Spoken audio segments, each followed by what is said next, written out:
Vasantdada sugar institute चौकशीच्या फेऱ्यात आले। इन्स्टिट्यूटला मिळणाऱ्या अनुदानाचा मूळ उद्देशाप्रमाणे वापर होतो का याची पडताळणी होणार असल्याची माहिती आहे। साखर आयुक्त संजय कोलतेंना याबाबत चौकशी करून 60 दिवसात अहवाल देण्याचे निर्देश देण्यात आले। त्यामुळे वसंतदादा शुगर इन्स्टिट्यूटचा कारभार पाहणारे शरद पवार आणि संचालक मंडळात असलेल्या अजित पवारांना हा मोठा धक्का मानला जातो।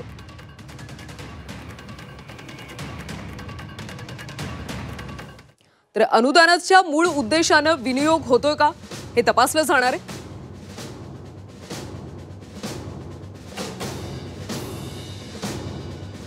त्यामुळे वसंतदादा शुगर इन्स्टिट्यूट आता चौकशीच्या फेऱ्यात आले। साखर आयुक्त संजय कोलतेंच्या अध्यक्षतेखाली ही चौकशी समिती नेमण्यात आल्याची माहिती आहे।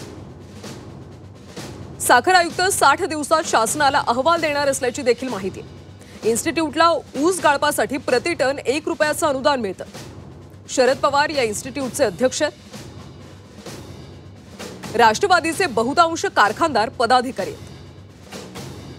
शुगर इन्स्टिट्यूटचं वार्षिक बजेट अंदाजे 50 कोटींच्या वर आहे।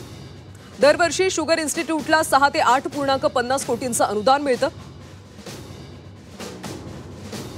यंदा सप्टेंबरमध्ये अंदाजे 8.50 लाखांचं अनुदान मिळालं। साखर कारखाने प्रति टन 1 रुपया सेवा शुल्क जमा करतात। यंदा ते शुल्क अंदाजे 5.50 कोटींच्या आसपास असणार आहे। संशोधनात्मक शैक्षणिक कोर्स फी मधून दरवर्षी अंदाजे 6 कोटी मिळतात। दादा VSI मध्ये आहेत म्हणून आता कुठेतरी मोर्चा भाजपली बारामतीकडे वळवला का काय असं आपल्याला म्हणावं लागेल। आता ह्यांच्या का पोटात दुखते मला माहित नाही, तर कुठेतरी असंच म्हणावं लागेल।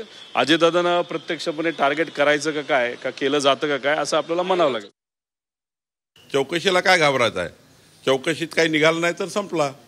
त्यामुळं चौकशी लावण्याच्या नावावर आरडाओरडा करणे, तुम्ही खूप चौकशा लावल्या आहे तुमच्या काळामध्ये, म्हणजे आमच्याकडे तर पाळाच वाचता एवढ्या चौकशा लावल्या, आम्ही घाबरलो का?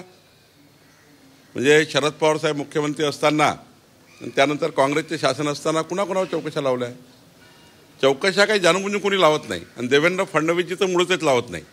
त्यांना चौकशामध्ये फार इंटरेस्ट नाही आहे। तक्रार आली आहे, तक्रार सिरियस दिसतं तेव्हा त्या ठिकाणी चौकशा लागतात, समोर तथ्य येईल चौकशीच्या अंती।